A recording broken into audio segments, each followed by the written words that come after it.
ओम शांति।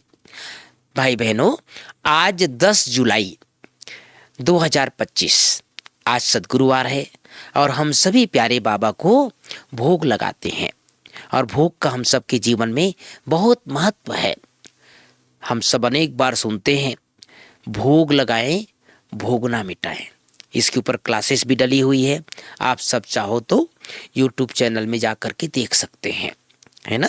तो आज प्यारे बाबा की महावाक्य से पुरुषार्थ के लिए मुख्य मुख्य 5 बातें। पहली बात, मीठे बच्चे, देह अभिमान छोड़ देही अभिमानी बनो। देही अभिमानियों को ही ईश्वरीय संप्रदाय कहा जाता है। एक ही शब्द का अंतर है, देह अभिमान और देही अभिमानी। जो देही अभिमानी होंगे वो कौन से संप्रदाय के? ईश्वरीय संप्रदाय के। दूसरी बात, तुम बच्चे अभी जो सत्संग करते हो यह दूसरे सत्संगों से निराला है। कैसे? दुनिया में भी सत्संग होता है, हमारा भी सत्संग है, लेकिन हमारा निराला कैसे है? बाबा ने कहा यही एक सत्संग है जिसमें तुम आत्मा और परमात्मा का ज्ञान सुनते हो। यहाँ पढ़ाई होती है, एम ऑब्जेक्ट भी सामने है। दूसरे सत्संगों में न पढ़ाई होती है और न कोई एम ऑब्जेक्ट है। तीसरी बात, एक बाप की सुमत पर चलकर मनुष्य से देवता बनना है। इस सुहावने संगम युग पर स्वयं को पुरुषोत्तम पारस बुद्धि बनाना है। साथ में बाबा ने कहा 7 रोज की भट्ठी में बैठ पतित बुद्धि को पावन बुद्धि बनाना है।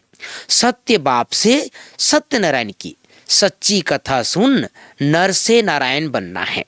चौथी बात, हर खजाने को बाप के डायरेक्शन प्रमाण कार्य में लगाने वाले ऑनेस्ट व ईमानदार भव।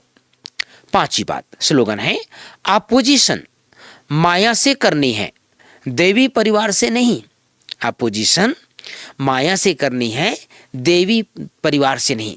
तो बाबा ने हम सबको याद दिलाया है, हमारे जैसे अनेक लोग ज्ञान में आने से पहले दूसरे सत्संग में भी जाते थे।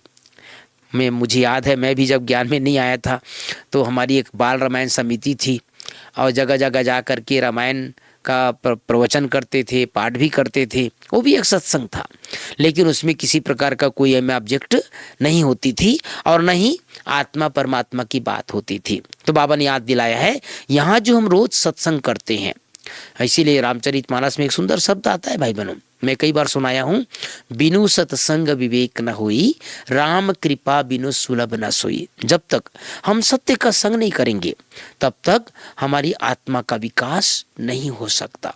इसलिए सारा दिन सत्य के संग में रहना है और प्यारे बाबा को निरंतर याद करते रहना है।